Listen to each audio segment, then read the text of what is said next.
The people around you aren't just annoying or unmotivated. They're literally rewiring your brain, draining your bioenergy, and keeping you bound to a past version of yourself that no longer fits. Because you become who you're energetically entangled with. And if you don't intentionally upgrade your circle, you don't just stall your growth, you shrink your destiny. So let me show you why this matters more than you've ever realized. Hey friend, welcome. I'm Christy, a board certified nurse practitioner, health coach, and trauma survivor. This is Trauma Free, where I help you change your mind and change your life just like I did. And in today's video, I'm bringing awareness to something most people never realize. Your relationships can't be neutral. They are either rewiring your brain towards expansion or reinforcing the negative patterns that keep you stuck. We're going way deeper than surface level cut off toxic people talk. This is about the biology, psychology, and energetic science behind how the people around you can literally distort your frequency, silence your intuition, and shrink the quantum field of possibilities of what's for you. But thankfully, you can rewire your circle just like you can rewire your brain. And today, I'll show you how. Let's talk about something your nervous system has known all along. Your brain isn't just watching the people around you, it's absorbing them. And this happens through a powerful mechanism called mirror neurons, which are specialized cells in your brain that are constantly scanning your environment and subconsciously copying the emotions, behaviors, speech patterns, and even belief systems of those around you. Think of it like this. Your brain is running background downloads of the people you interact with the most, not just what they say out loud, but how they move through the world, because it's been shown that consistent exposure to unmotivated individuals actually reduces activity in your prefrontal cortex, the part of your brain responsible for planning, goal setting, motivation, and higher order decision making.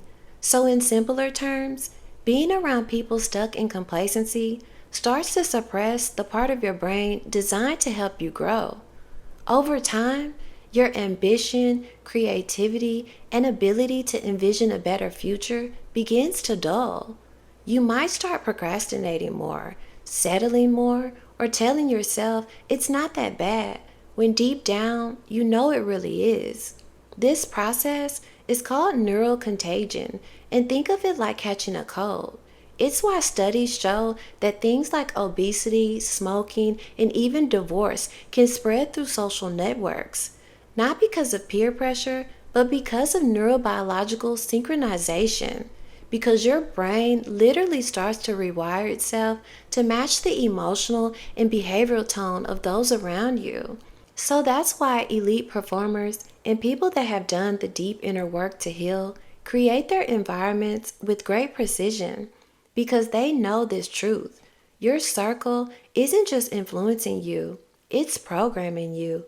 And if you're not intentional about who's around you, your environment will default to the loudest and lowest vibration in the room. You can't build a life of a visionary with people in survival mindsets around you because your nervous system will unconsciously begin to mirror that survival mode too.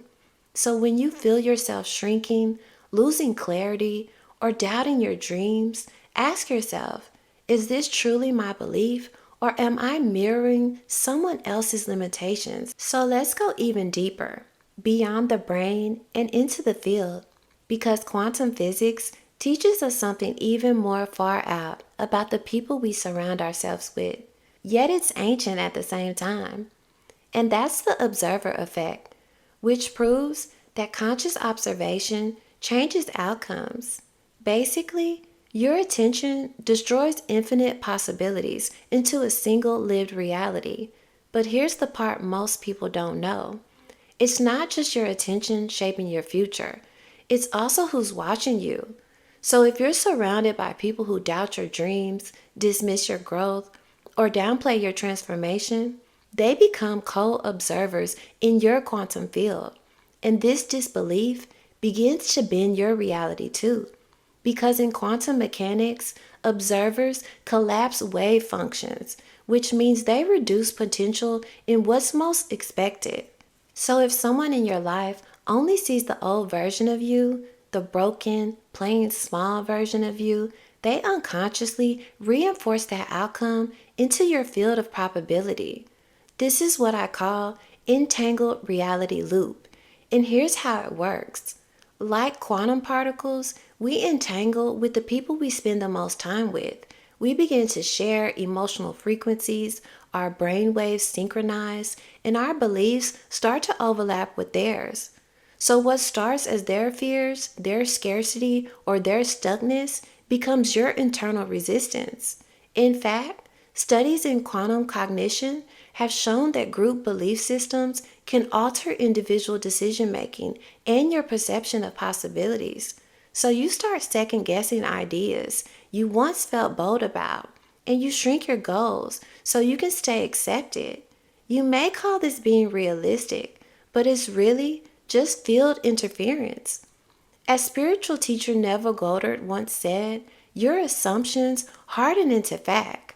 So let that sink in, because if you stay surrounded by those who can't see the future version of you, you may never become them. Remember, you exist in a field of infinite timelines, but the company you keep determines which timeline you'll uncover. We often think of our DNA as a destiny, but the truth is, your environment can rewrite your genetic story. And because your thoughts and surroundings don't just affect your mood, they affect your gene expression through biological instructions that tell your body who you become. Here's how it works. You're born with a genetic blueprint, but it's epigenetics, which is the software that sits above your genes that decides which parts of your blueprint get turned on or off. And the primary switch could be stress, emotion, and your environment. So if you're constantly surrounded by negativity, scarcity, or fear, you're not just emotionally drained. Your body literally turns off genes linked to creativity, problem solving, intuition, and joy. And instead, it activates what researchers call survival genes, designed to keep you alert, reactive, and small. And this isn't just my theory, it's been studied. Researchers found that pregnant women who endured extreme famine during World War II gave birth to children with lasting epigenetic changes. They had altered metabolism, increased cortisol sensitivity, and decreased stress resilience.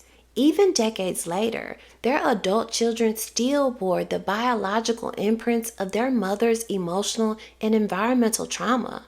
So the energy field around you today, especially the people in it, is shaping not only your mood and mindset, but the cellular destiny of your family's future lineage.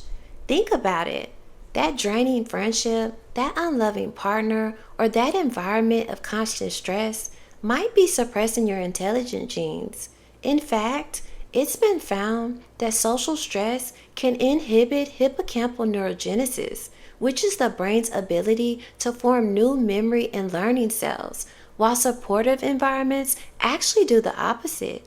You can't rewire your mind or manifest your highest self while your nervous system is trapped in a stress response loop triggered by low frequency people. And most people don't know.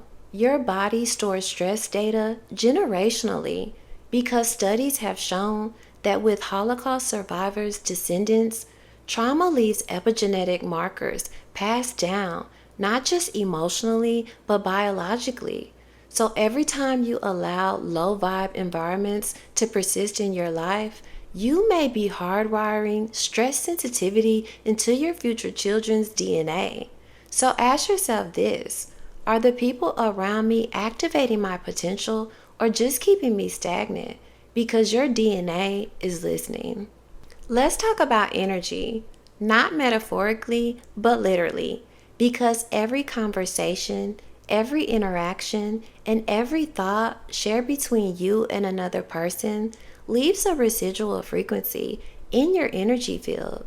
And this isn't me just talking. It's biophysics, and it's validated in a study by using gas discharge visualization, GDV technology, which showed that emotional states, especially those transferred through human connection, leave visible imprints in the body's electromagnetic field. So, in other words, people don't just influence your mood, they alter your biofield because these subtle energy patterns, especially if they're repeated, cause thought forms, which are like psychic soundtracks running repeatedly in your subconscious, whispering limitations that don't even belong to you, saying you're too much or who do you think you are?